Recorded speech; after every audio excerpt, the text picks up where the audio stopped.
direction les États-Unis et plus précisément la Californie où notre correspondant Claude Budin-Juteau a décidé de profiter de ses vacances pour tester, une forme de tourisme qui fait un vrai carton là-bas. Regardez.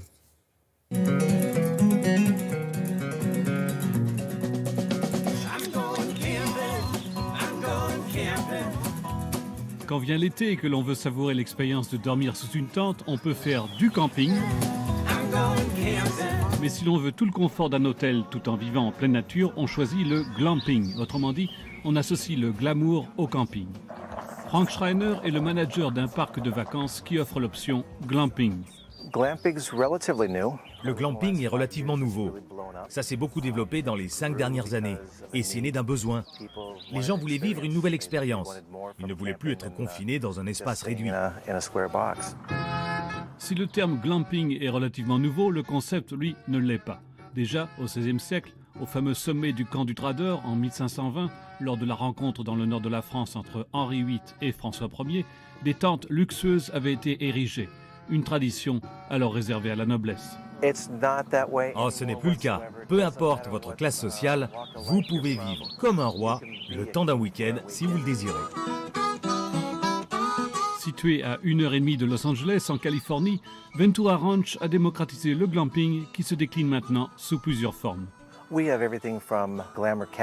a le choix entre des chalets confortables qui sont tout équipés, avec une cuisinière, un réfrigérateur, un four à micro-ondes, une douche, de grands lits et tout ce qu'il faut.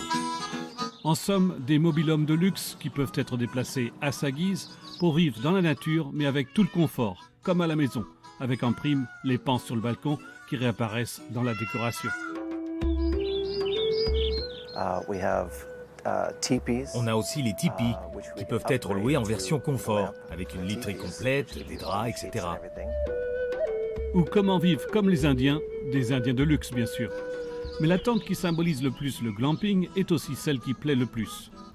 Et enfin, on a les tentes safari, comme celle derrière moi, qui permettent de vivre pleinement le glamping. De l'extérieur, ça ressemble à une tente en toile traditionnelle, mais à l'intérieur, ça n'a rien de typique. Ça, c'est du glamping.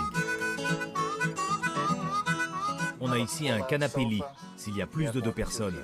Les enfants, par exemple, peuvent y dormir confortablement, tout comme les parents. Derrière vous, il y a un four à micro-ondes, un petit réfrigérateur avec tout ce qu'il faut pour le week-end.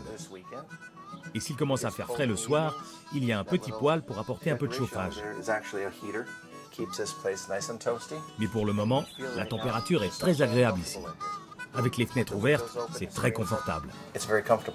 Selon la formule choisie, l'expérience du glamping vous en coûtera entre 100 et $300 la nuit. Pour Frank, une raison pour l'engouement de ce nouveau mode de camping peut être attribuée à la nouvelle génération de consommateurs. Ma génération était satisfaite avec le camping traditionnel. Mais avec la nouvelle génération, il faut que tout soit plus stimulant. Elle s'attend à un nouveau style de camping, qui d'ailleurs se développe de plus en plus. Et on doit rester d'actualité en répondant à ces attentes.